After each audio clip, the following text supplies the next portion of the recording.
This is the story of the Christmas Amaryllis. What a beautiful pot and what a beautiful plant. It was given to my husband Robert, who's our videographer, thank you Robert very much, by our daughter at Christmas 2 years ago. And it bloomed beautifully, it had 4 major blooms on it.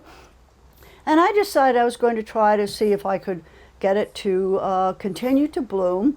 And so the way you do that with an amaryllis is you allow the green to grow, the green leaves, cut down the stalk and the flower, allow the greens to grow, and then you put it in dormancy for a while and bring it back out. So it's been out this summer, and I expected the green leaves to grow, and all of a sudden, lo and behold, here we are in sweltering heat, almost up to August, and the amaryllis is blooming. What a treat. So here we are, Beth, Neville, for Art and Life. And isn't life surprising? I mean, the amaryllis, a gorgeous bloom here in the middle of this very moist, hot summer, which we are really enjoying. We're outdoors, we're having a good time. We can social distance. The virus in Massachusetts is in abeyance for the time being. So we're really enjoying our opportunities to be outside. And that's why in this series, I've been concentrating on our garden and the flowers that are in our garden. So obviously, with the amaryllis doing its surprising August emergence, I'm going to talk about amaryllis. And we're going to try to learn to draw them today.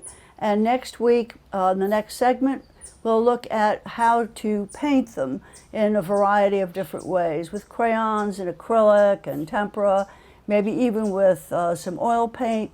We'll explore different media and how you can use the different media to articulate the beauty of the amaryllis. I've been painting and drawing amaryllis for quite a number of years, and I did a poster, a colorful little poster for amaryllis to advertise the outdoor classroom sale at Pierce Middle School. We were selling amaryllis at Christmas time, and we made $500 profit for the outdoor classroom with a little amaryllis poster. And I've also done some acrylic paintings of amaryllis, and I did 3 drawings in, I think it's in ballpoint pen, a mistake, that's not a good media to work in because it fades, but they're among my favorite works. So we'll have those cast up on the video here so that you can see those drawings. I think they're among the best drawings that I've ever done. Very sensual. Amaryllis, as you probably are aware, some of you, is a very erotic flower in its form. We don't need to get too heavily into the symbolism of amaryllis, but anybody who's watched one grow and come to blossom is, I think, aware of that aspect of an amaryllis plant. All right, now, what we're going to do today is I'm going to work with colored pencil. And the only reason for that is that I've discovered in doing these videos that if I work in pen, a pencil, any media that doesn't make a very dramatic line, it's very hard for you, the viewer, to see what I'm doing. So I don't recommend magic marker as a media because they tend to fade. It's not a very subtle point. It's kind of fat and a little awkward, but it does show up in the video. And I think that's the most important point. If you can't see what I'm doing, it's useless. So we're going to stop for a moment. We're going to try to analyze the flower. My theory of drawing is that you have to really understand what the thing is about before you can draw it. I am, with Leonardo da Vinci, whose biography I'm just reading, was a great believer that you really had to understand what you were drawing in order to draw it accurately. So let's just take a look at the amaryllis, which is essentially a lily growing from a bulb. I have made some charts here, which we'll post behind me. The stamens, of which there are 6. The lilies, as far as I know, always have 6 of these. This little brownish part here is the anther, and a filament, of course, a single file is a line, a filament. So the filament is the little white part that comes out to the anther. By the way, one of the fascinating things about art is it's very closely related to both biology and to botany and to the sciences. So art and science make a wonderful combination, and we could talk about that for a long time, but we'll save that for another day. Now, the pistil is the longer part, of which there's just one, and it's generally considered to be the female part of the flower. It ends usually in a little cluster of protuberances. In this case, there are 3, and that is called the stigma. The style is just like a style is a thing that sticks up. That's the pillar or the post. That's this part. And further down where we can't see it is the ovary with the ovule in the middle. This is the fertile part of the flower. So it's good to really understand that there's 6 of the stamens and 1 pistil. And lilies, as I said back when we were doing daylilies, tend to come in clustered things of 3s or 6s. So we have 3 forward petals. Let's count them. 1, 2, and 3. And then we have 3 back petals. 1, 2, and 3. So there's 6 petals at all. And they go opposite each other, just like a triangle. 1, 2, 3, 1, 2, 3. One clustered in front, one clustered in back. So that's important. If you're going to draw a lily, you somehow or other have to indicate that there are 6 petals. Now, sometimes all the petals aren't visible, but we have to understand that they're there, and you somehow or another need to hint at them. Now, I think what we're going to do is we're going to shift again so the camera is over my shoulder so that you can see what I'm doing. All right, I'm going to use an orange magic marker, and I'm going to look directly at this plant. The most important thing is to observe where the outlines are. I think that's the easiest thing. So you're looking for your outlines, the outside edges. And with this type of plant, a drawing problem, I start with what's in front first, and then I go to the back. Now, the big question, I was just teaching Patty Harrington, who works in Milton, a drawing. She was drawing the same amaryllis, and she said, well, where do I begin, Beth? Do I begin with the stigma and the stamens, or what have you? And I would suggest, because these are foreshortened and they're coming forward, that we start with these. So they are white. You will not see white. So I'm going to pretend that they're green. They are not green, but we're going to pretend that. So we're going to start at the absolute center of the flower. And I'm going to begin drawing what I see coming down. This may not be the most accurate drawing in the world. And then they make a very abrupt curve and come back up and end this way. And here's where the markers are extremely crude because they're making very thick lines. And if we were drawing this in a pencil or any other material, now I've already made a mistake, all right? Everybody makes mistakes. I should have started with this part up here with the pistil, because That is I broke my rule. That we should start with what's forward.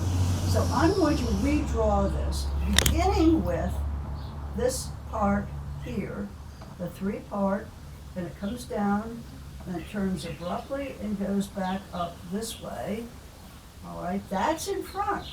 Now the little anthers, which are smaller, are in back, and now we can have them coming up here foreshortened. It's very difficult for me to do something like this with a marker because it is so crude, but at least you can see what's going on here. So the curve, when these things curve up, only a very short bit. Here's this the top part, that's the anther, and then it goes down, and then it abruptly curves up and goes way up to the top. Let's draw another one of those. We draw this first, there's the anther, and then here's the filament going way up because it's coming forward toward you. This is called foreshortening. And we've discussed it many times. You could hardly begin to draw without getting into the problem of foreshortening. Think of it this way. For is coming forward, all right? And short means that as it comes forward, it is short. It's not long, it's not forlonging, it's foreshortening. As the object comes forward, it's shorter. So this part here is short because it's coming toward you. I don't want to spend too much time on this because I want to get on to the flower. All right, I think I'm going to take on another area. I'm going to take on the center part here, and then we'll turn the paper over. So what do we see here in the center? I see the filaments emerging out. We don't see all of them because some are behind the others. And then I see the petals emerging this way. There's one petal, and remember they're in threes, and I see another petal emerging over there, and I see the petal that goes behind the filaments and so on. So these are the 3 forward ones. Here's one, here's another hidden behind all this anther stamen business here, the stigma and so on. And then we see another one up there. And then these branch out, very boldly, they branch out. Okay, let's flip the page. All right, so we have to remember, we're looking at the outlines. We're not getting all fussed up about these little lines now. That's for later. Right now, we're just looking at the outline. Let's turn this piece of paper over. No, let's be generous. Okay, so we're going to try to start again. I'm going to use a yellow marker, which you probably, oh dear, you're not going to see that. Okay, we'll go to orange. Okay, the orange shows up better.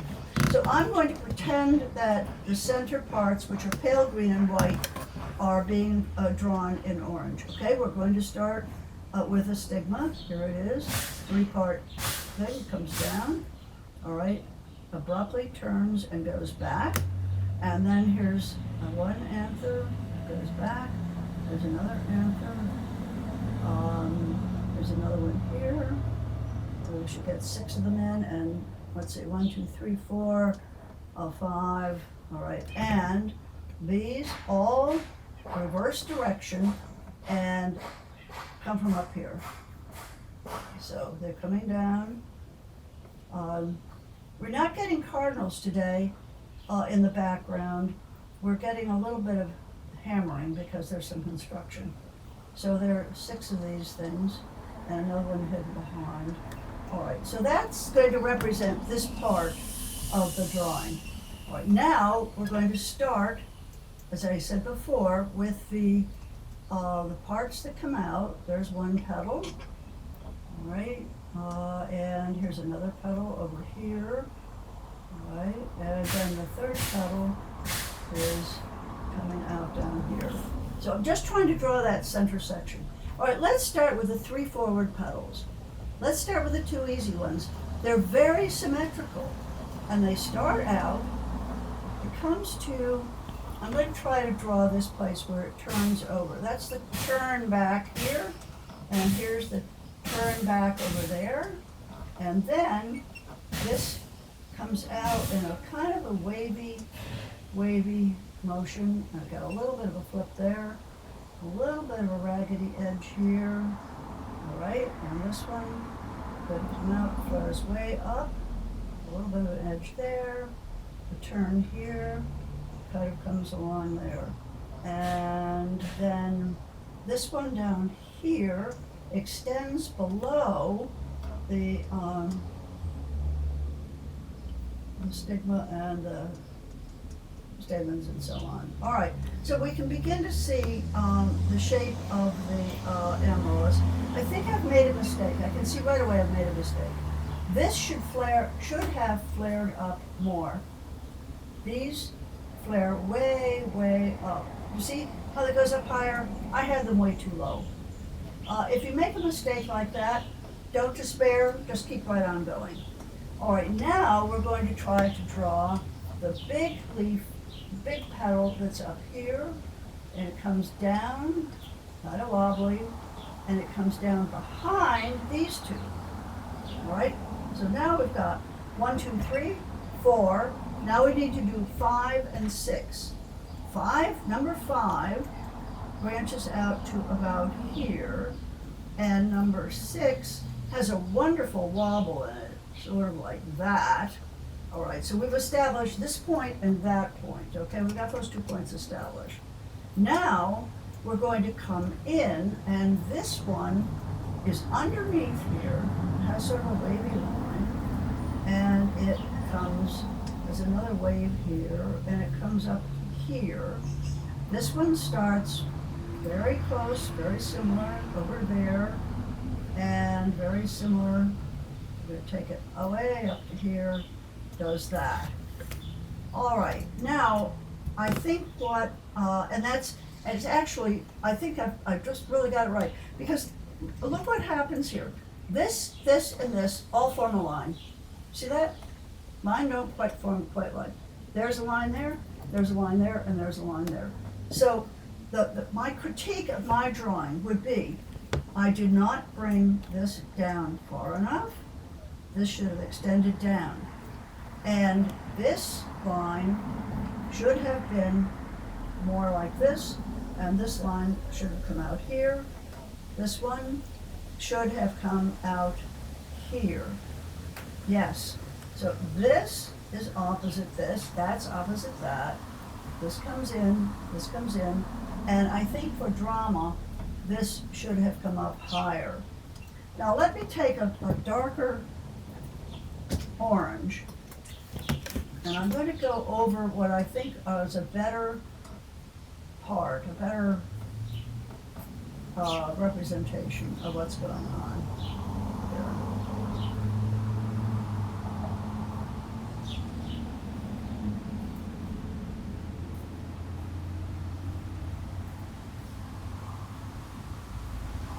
I've stopped talking because it's hard to draw and talk at the same time. So just watch my marker, and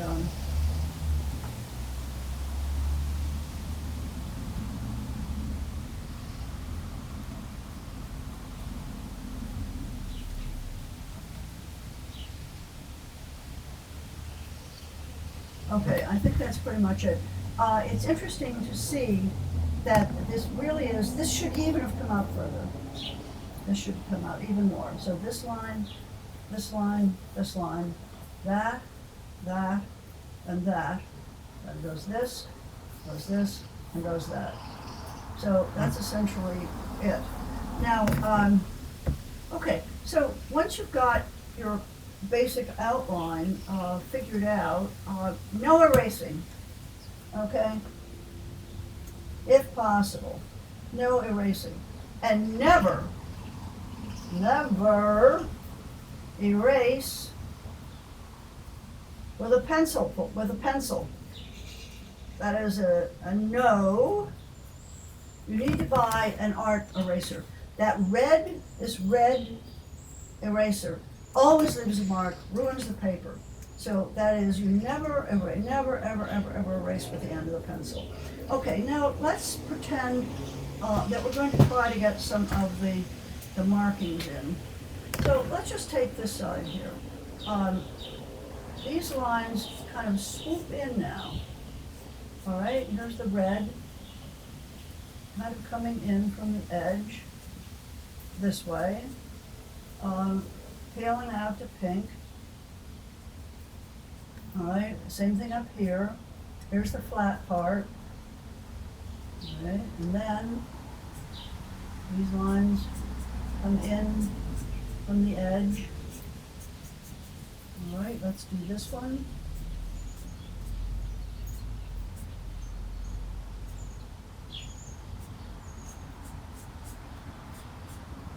All right, we're coming in here.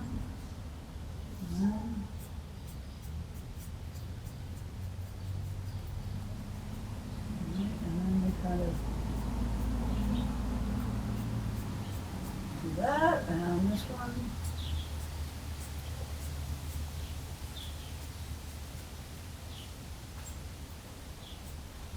This one. It's always fair to turn the paper. Don't be afraid to turn your paper, get a better angle. You know, you don't have to always be drawing. Okay, now I think what I'm going to do is go around and with this marker and really, really make the edge more consistent and stronger. And oh, I'm really loving this marker, actually. You know, if I'm not a fan of markers, this one is really behaving beautifully, giving us a really nice line. Okay, now we still haven't given this enough of a sully, so I'm going to turn the marker sort of on the other edge, to see if we can't get more of a sense of the faintness of that color disappearing. Right. You can see how crude a marker is for this.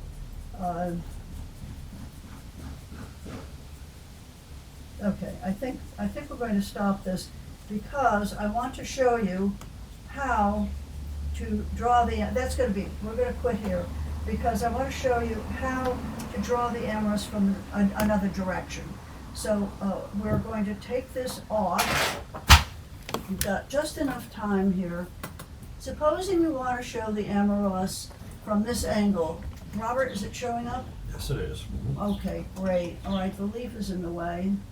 Okay, so just for the sake of fun of it, let's go to a different color. Amaryllis are never aqua, but why not? Let's do aqua. All right, now the fun thing about this is that we see in the flower, we're going to see the ovary and the ovule. That's this part right here. You see that? That is the part that if you're going to cultivate this flower, would turn into the seed that you would cultivate. Now, I'm turning the paper because this is you don't always have to draw this way. You can draw this way. You can draw any way you like, okay? Anything you want to do is fine. All right, so it doesn't really, I'd have to reduce the size to get it on here, which I could do, that's possible. Let me just demonstrate that on the back of this. I mean, that would be totally possible. I could make, I could make a small amaryllis here, and coming down and up here, and a small amaryllis over there. That's perfectly possible. Here they are, two amaryllis vis-a-vis each other, coming down and, with the leaves and so on. But I think that I want to show it larger, so I'm going to start here. All right, here's the stem coming down, and then it splits. This comes up. This is a much easier one to draw. Then there's the ovule there, and then it branches out here and branches down there very dramatically. So let's get the other side going. This goes up, up. It also has a swelling here, and then it goes up this way, and it goes down that way. So that's the basic beginning. So what's curious about this view is that we see the petals curling back on each other. So this petal, that's basically all we see. That's foreshortening. And over here, we're going to see one that comes down here, does a flip, goes down to there. Then there's a foreshortened one here, curling back on itself, comes back, goes down, this one goes up, comes around. I see a little hint of another one over there, another little hint here, and a little filigree down there. Okay, up here, I see one going flip, flip, around the corner it goes, comes back, comes down, goes in. There's another one back in there that goes sort of like that. And down here, you see one going kind of wiggle wobble, and another one in there. And there's a little bit of a thing here, and that's basically it. There it is from the side. He's curling around, this curls around, this curls around this way. It does this. All right, see that curl? So here's another example of it. Curling around, coming toward you this way. So I think that's a pretty good place to stop. All right, okay. It's been a little technical on how to draw this, but I hope you've learned a little bit about foreshortening. Battery's finished. Okay, see you next week.